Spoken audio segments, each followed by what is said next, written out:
Favourite serials இனி டிவிக்கு முன்பே சன் நெக்ஸ்ட் ஆப்ல ஜாலியா எல்லாருக்கும் முன்னாடியே பாருங்க. இப்பவே சன் நெக்ஸ்ட் ஆப்பை டவுன்லோட் பண்ணி சப்ஸ்கிரைப் பண்ணுங்க.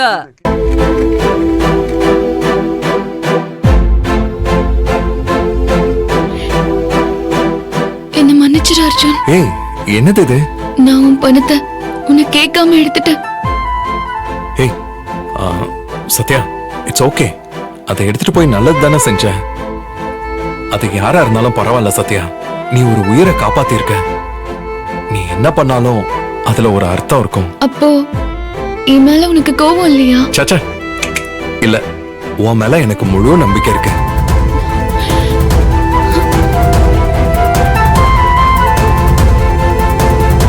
ஏய்,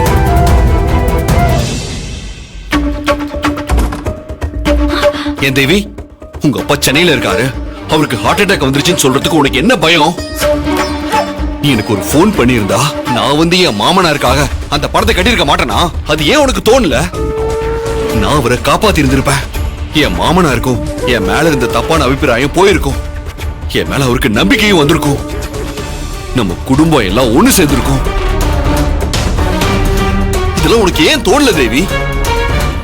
அது மட்டும் இல்ல, அம்மா உன்னை இந்த வீட்டு மருமகளா ஏத்துக்கணும்னு நான் எவ்வளவு பாடுபடுறேன்னு தெரியுமா உனக்கு? ஆனா நீ அதுக்கு தடையா இருக்கியே. என் அம்மா உன் மேல கோவப்பட்டு உன்னை வெறுக்கிற மாதிரி ஏன் நடந்துக்கிற?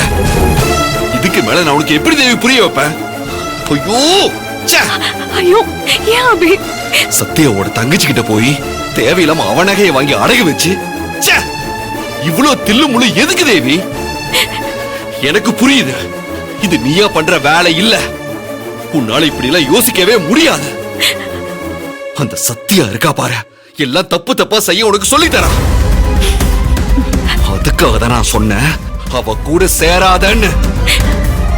உனக்கு தோணாதது எல்லாத்தையுமே அவ உனக்கு சொல்லி கொடுத்துட்டு இருப்பா. இல்ல அபி, இல்ல, அவ ஒண்ணுமே சொல்லல. போது, நிறுத்து. அவளுக்கு வக்காலத்து வாங்காத தேவி. எதுக்கு நீ திரும்ப திரும்ப அவளை காப்பாத்திக்கிட்டே இருக்க? அபி, நான் சொல்ல வர்றது இங்க பாரு, நீ சத்யாவோட பேசுறத பழகிறத நிறுத்த போறியா இல்லையா? எத்தனை தடவை சொல்றது நான் உனக்கு? என்ன பார்த்தா உனக்கு எப்படி தெரியுது? அபி, அவ உங்க தம்பி பொண்டாட்டி. அவளும் இந்த வீட்டு மருமகதான். அத பத்தி எனக்கு கவலை இல்ல.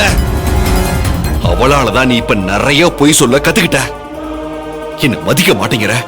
அம்மா உன் மேல கோவப்படுற மாதிரி நடந்துக்கிற. அப்படியெல்லாம் இல்ல அபி. என்ன எதுக்கு தேவி ஒதுக்கி வைக்கிற? என்னையே உன் அப்பா அம்மாவை பார்க்க விடாம தடுக்கிற.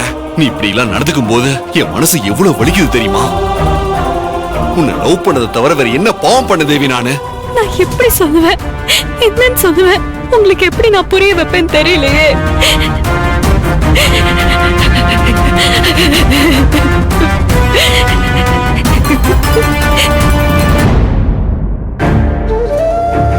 சரி, நீ போய் ரெடியாக. நாம பணத்தை எடுத்துட்டு போய் டீலர் கிட்ட கொடுத்துடலாம். எனக்கு மனசு சரியில்லை. நீ போய் பணத்தை கட்டிடு. இல்ல இல்ல, நீதான் வந்து உன் கையால பணத்தை கொடுக்கணும். என்ன, என் பொண்டாட்டி நீதான் எனக்கு அதிர்ஷ்டம். இந்த பணத்தால இவ்வளவு பிரச்சனை வரும்னு நான் எதிர்பார்க்கல. அத்தனை பேர் முன்னாடி நீ ஏன் என்கிட்ட என்ன நடந்ததுன்னு கேட்ட? என்ன ஏன் பேச சொன்ன? ஏன்னா நீ என்கிட்ட எதையுமே மறைக்க மாட்ட. உண்மையை மட்டும் தான் சொல்லுவேன்னு உன் மேல எனக்கு அவ்வளவு நம்பிக்கை. ஒருவேளை நான் சொன்னது எல்லாமே பொய்யா இருந்தா? இருக்காது சத்யா, நீ என்கிட்ட எதுவுமே எப்பவுமே மறைக்க மாட்ட. நீ எப்பவும் உண்மையை மட்டும் தான் சொல்லுவ. இல்ல, சப்போஸ் நான் இது வரைக்கும் ஏதாச்சும் பொய் சொல்லிருந்தா? நீ பொய் சொல்லவே மாட்டேன்னு சொல்றேன்ல. நீ என்ன ஏமாத்த மாட்ட. ஒருவேளை நான் உன்னை ஏமாத்த நினைச்சிருந்தா சொல்லு. ஒருவேளை நான் உன்னை ஏமாத்த நினைச்சிருந்தா?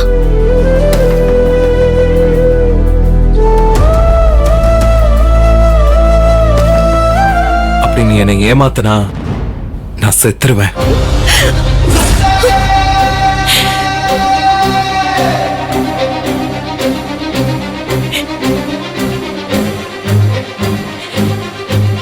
ஆமா சத்யா, ஒருத்தர் மேல நமக்கு நம்பிக்கை முழுசா உடைஞ்சு போச்சுன்னா அது நாம செத்ததுக்கு தானே சமம். நானும் செத்துருவேன்.